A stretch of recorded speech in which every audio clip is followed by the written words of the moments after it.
नमस्कार दोस्तों, आप सभी का एक बार फिर से स्वागत है। मैं आशीष आप सभी के सामने आज फिर से हाजिर हूँ एक रोचक कहानी के साथ जिसका शीर्षक है लगन। आप सभी ने महसूस किया होगा कि जनरली हम लोगों की लाइफ में टेंडेंसी होती है कि हम कोई कार्य लेते हैं। शुरू में तो काफ़ी दिलचस्पी होती है, बट कुछ समय के बाद फिर हमारा मन उससे हटने लगता है। फिर हम कुछ नई चीज़ पकड़ते हैं, फिर उसको कुछ समय तक करते हैं, फिर दूसरी चीज़ में चलते हैं। तो इस तरह से जो मनुष्य करता है वो कभी भी सफल नहीं हो पाता।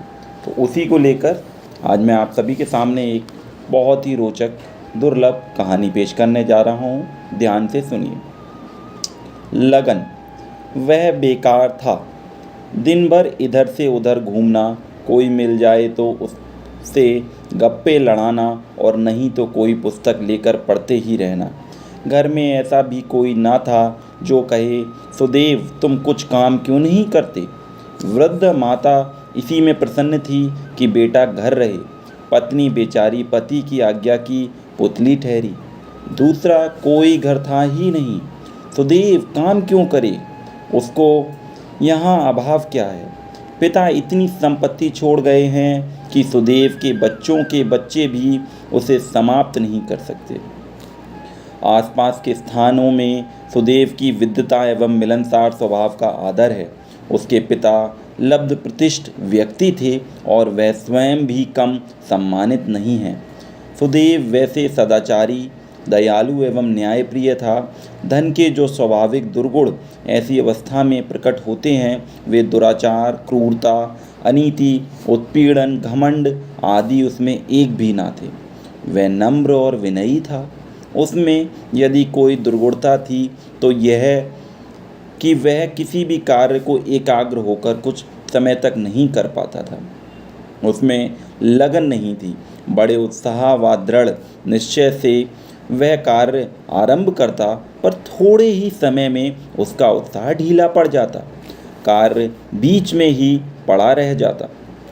कई पुस्तकें उसने लिखी, आरंभ की, कई संस्कृत पुस्तकों की टीका करना प्रारंभ किया। ऐसी पुस्तकों के उसके यहाँ ढेर थे। किसी के 50 प्रश्न लिखे गए तो किसी के 5 ही। किसी में 100 से श्लोकों की टीका हुई तो किसी में 20 की ही। जो एक बार छूट गया फिर उसमें मन नहीं लगता था। फिर दूसरी पुस्तक नए सिरे से ही प्रारंभ होती। यही दशा पठन पाठन की भी थी। किसी पुस्तक को बड़े उत्साह से खरीदे, लाए, 2-4 दिन पढ़ा और फिर अलमारी के हवाले किया। किसी विद्यार्थी को पढ़ाने लगे तो 2-4 दिन बाद अस्वीकार कर दिया। इन्हीं सब गड़बड़ों से कोई सुदेव साथ कार्य में सहयोग नहीं करता था। वैसा सब लोग आदर करते थे। सुदेव की धार्मिक रुचि बड़ी प्रबल थी। जहाँ कहीं भी महात्माओं का आने का समाचार मिलता वह अवश्य जाता, चाहे जितनी दूर जाना पड़े। रुपए व्यय करके वह भारत के दूर दूर महात्माओं के दर्शन को भी प्राय जाता ही रहता था। आसपास के तो सभी महात्मा परिचित थे। वह चंचलता यहाँ भी रहती।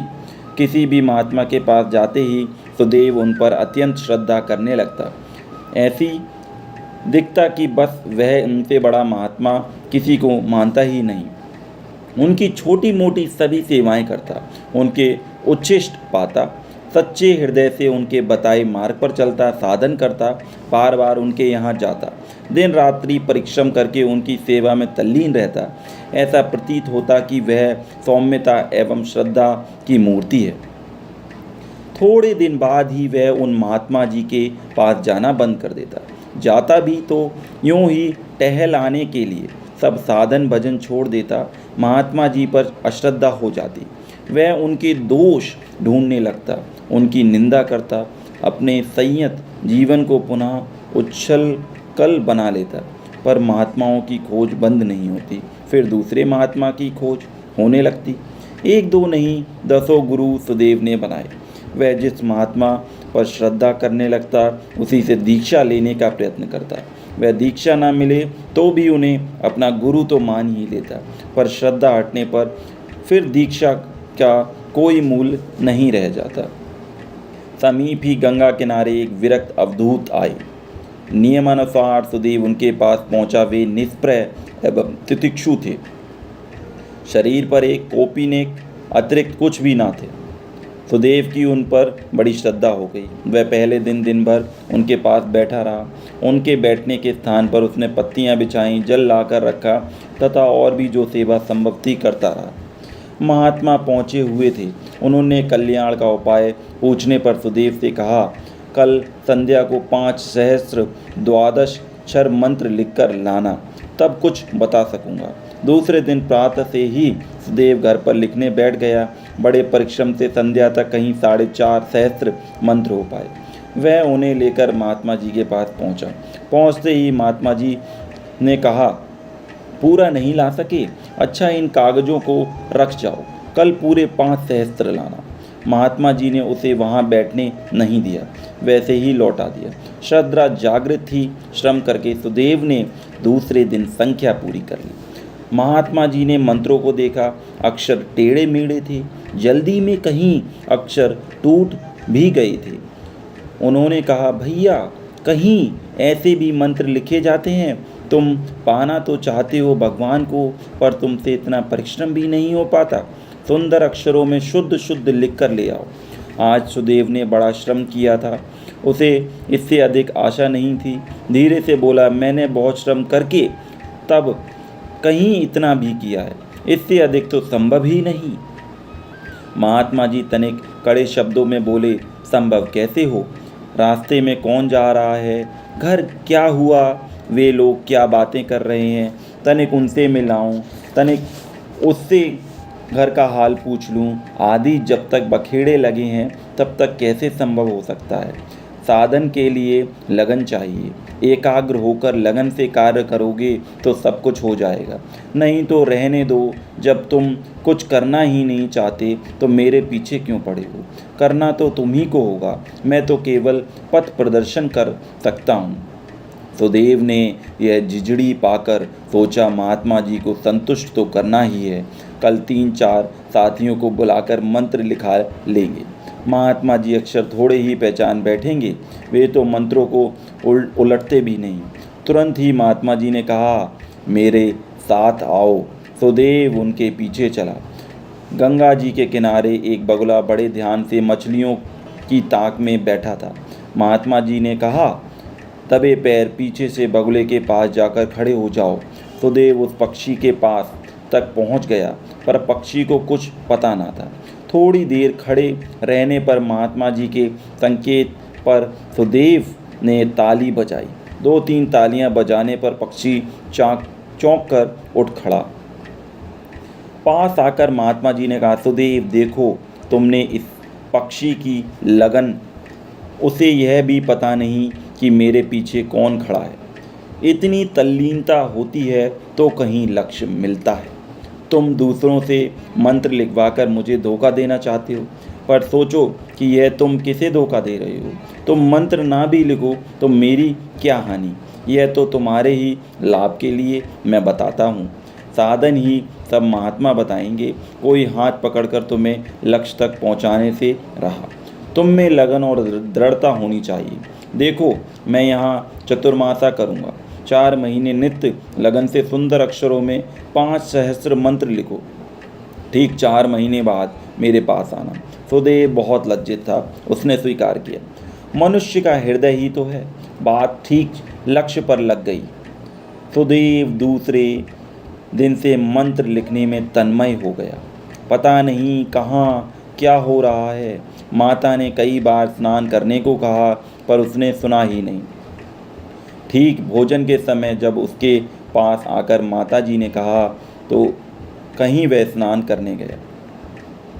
संध्या तक उसने 5 सहस्त्र से 500 मंत्र अधिक ही लिख लिए थे। अक्षरों के सौंदर्य पर उसे स्वयं ही बड़ा आश्चर्य हो रहा था। कई बार उलटकर उन मंत्रों को देखा, फिर संदूक में रख दिया। महात्मा जी ने तो अपने पास आने के मना कर दिया था। उनके पास 4 महीने बाद जाना था। दूसरे दिन प्रातःकाल फिर उसी कार्य में जुट गया। 2-4 दिन तक मन लगा, फिर जी उबने लगा। दिन के 1-1 घंटे युगों में प्रतीत होते थे। बार बार सुदेव कागज गिनता कि अभी कितना लिखना है। वह दृढ़ था, मन से युद्ध होने लगा। कई दिन तक यह अवस्था भी चली। जीवन में प्रथम बार सुदेव ने मन से युद्ध किया और विजयी हुआ। उसने लिखना बंद किया। अब दशा दूसरी हो ही गई। मंत्र लिखने में आनंद मिलने लगा। मन स्वभावतः उधर ही लगा रहता था। कुछ दिनों में वहाँ मन को इतना आनंद मिलने लगा कि फिर वह दूसरी ओर जाना ही नहीं चाहता था। भोजन करने को उठना भारी लगता था। भोजन करते समय भी यह उकताहट रहती थी, कब लिखने बैठूंगा। प्रातः 4 बजे नींद टूटते ही नित्य कर्म से निवृत्त होकर सुदेव लिखने बैठ जाता। माता जी के बार बार कहने पर भोजन को उठता और रात्रि में लालटेन के सामने बैठ लिखता रहता। 11 बजते कब तक कहीं वह लिखना बंद करता। स्वप्न में भी वह मंत्र ही लिखता था। 5 सहस्त्र मंत्र तो दोपहर से पहले ही पूर्ण हो जाते थे। फिर वह गिनता नहीं था, पता नहीं कितने मंत्र लिख लेता होगा। नित्य मंत्र लिखकर वह उन्हें अपने संदूक में बड़े सुंदर ढंग से रखता। पूरे 4 महीने हो गए। महात्मा जी स्वयं ही संध्या के समय सुदेव के घर पहुँचे। वह मंत्र लिखने में तल्लीन था। 2 दिन से ना तो वह सोया था और ना भोजन आदि लिए उठा था। माता ने बहुत पुकारा, बहुत कहा, किंतु वह माना कुछ सुनता ही ना था। पहले उसका स्वभाव तनिक सी बात में ही रुष्ट हो जाने का था। इससे कोई उसे छूने का साहस भी नहीं कर सकता था। दूसरे, उसके चेहरे से जो विचित्र प्रकाश निकल रहा था, वह भी लोगों को पास आने से रोकता था। माता ने साधु के चरणों में प्रणाम किया। महात्मा जी सुदेव के आगे जाकर खड़े हो गए। उसकी लेखनी चल रही थी, पर उसे शरीर का भी ज्ञान नहीं था। महात्मा जी ने पुकारा, कोई उत्तर नहीं मिला। सिर पर हाथ रखकर उन्होंने गंभीर स्वर में पुनः कहा, हरिओम। सुदेव को ब्रह्म ज्ञान हुआ। अपने सम्मुख गुरुदेव को देखकर उसने उनके चरणों में अश्रुओं से सींच दिया। रहने दो, अब मंत्रों की मुझे आवश्यकता नहीं। उन्हें स्थापित करके पूजा किया करो। तुम्हें अब भी कोई साधन चाहिए तो मैं बताने आया हूँ। मंत्र लाने को उदित सुदेव ने पुनः चरणों में सिर रखकर बोला, प्रभु, मेरे साधन और साध्य तो सब ये श्री चरण ही है। मुझे दूसरा कोई भी साधन नहीं चाहिए। महात्मा जी ने उसे उठाते हुए कहा, साधनों का मूल मंत्र तो लगन है। लगन होनी चाहिए, साधन तो सब एक से। दोस्तों, आपने कहानी को सुना होगा, मुझे उम्मीद है। तो लगन हमारे जीवन में बहुत ही महत्वपूर्ण क्वालिटी है। अगर हम कोई भी काम में अगर लगन का अभ्यास करते हैं, उसमें अपना मन, अपना शरीर, अपना पूरी एक आग्रता से अगर उसमें अपने को झोंक देते हैं, तो वह कार्य अवश्य ही सफल होता है। तो ये योग के थ्रू भी आप कर सकते हैं और हर किसी काम में, छोटी से छोटी काम में लगन को महसूस करें और एकाग्रता, जो योग में आप देखते हैं धारणा, ध्यान, समाधि, धारणा, ध्यान, एकाग्रता, धारणा मीन्स एकाग्रता, तो उसका अनुभव करें। और मुझे उम्मीद है आपको ये कहानी बहुत पसंद आई होगी। तो आप कमेंट कर सकते हैं, लाइक करें, शेयर करें, और उम्मीद है आप इससे कुछ सीखा होगा। Thank you so much. आपसे फिर मिलेंगे। Enjoy your life, enjoy your day. Bye.